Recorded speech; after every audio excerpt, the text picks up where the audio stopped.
trouve ça vraiment intéressant, votre exemple, parce que autant l'analyste pourrait se dire « bon, bah ça m'appartient, c'est mon histoire », autant ça pourrait être une résonance de peut-être ce qui appartient aussi au passé ou à l'inconscient du patient. Oui, bien sûr, ça peut être les deux, hein, ça peut être les deux. Et d'une certaine manière, si on prend des choses alors plus profondes que ce que je dis là, des éléments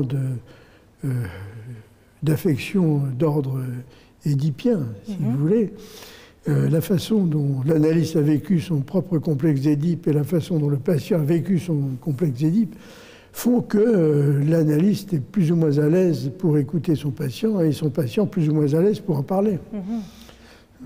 Oui, c'est-à-dire que finalement, ce qui se joue dans le transfert et dans le contre-transfert appartient pour une grande part au patient, à l'inconscient du patient ou aux relations d'objet du patient, mais aussi se configure en fonction de ces mêmes relations d'objet ou de l'inconscient du thérapeute, du psychanalyste. Absolument.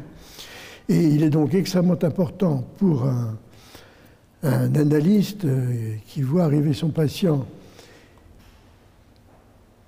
Très souvent, quand le patient entre dans la pièce où on le reçoit, on a une impression. On se dit, tiens, il est triste, il y a eu quelque chose dans la semaine, ou bien, qu'est-ce que je lui ai dit? Ce qu'il faut se dire d'ailleurs, hein, qu'est-ce que je lui ai dit à la séance pour qu'il fasse cette tête-là en arrivant, hein? Il faut se dire ça? Ah oui, il faut se dire ça. Et c'est très important de le faire. Alors, c'est quelquefois tout autre chose, hein. Le patient vous dit, je viens de recevoir un coup de téléphone d'une vieille amie qui vient de mourir, et ça me chagrine beaucoup. Alors vous n'y êtes pas pour grand-chose. Mais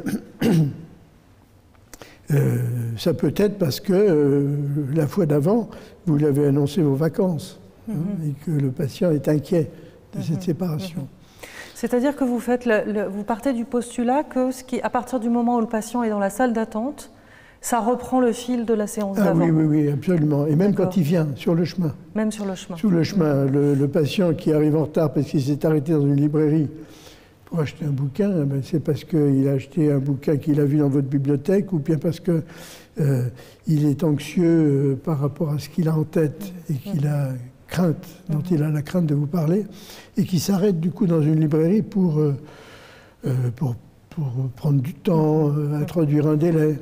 Mais ça a toujours un lien avec ce qui se passe dans la séance. Toujours.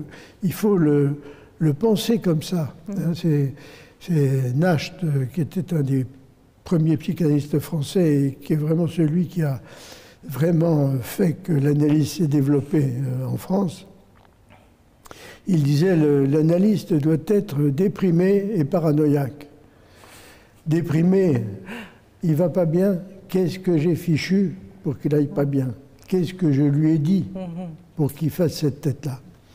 Et paranoïaque, il parle de moi, de moi, de moi. Vous voyez ?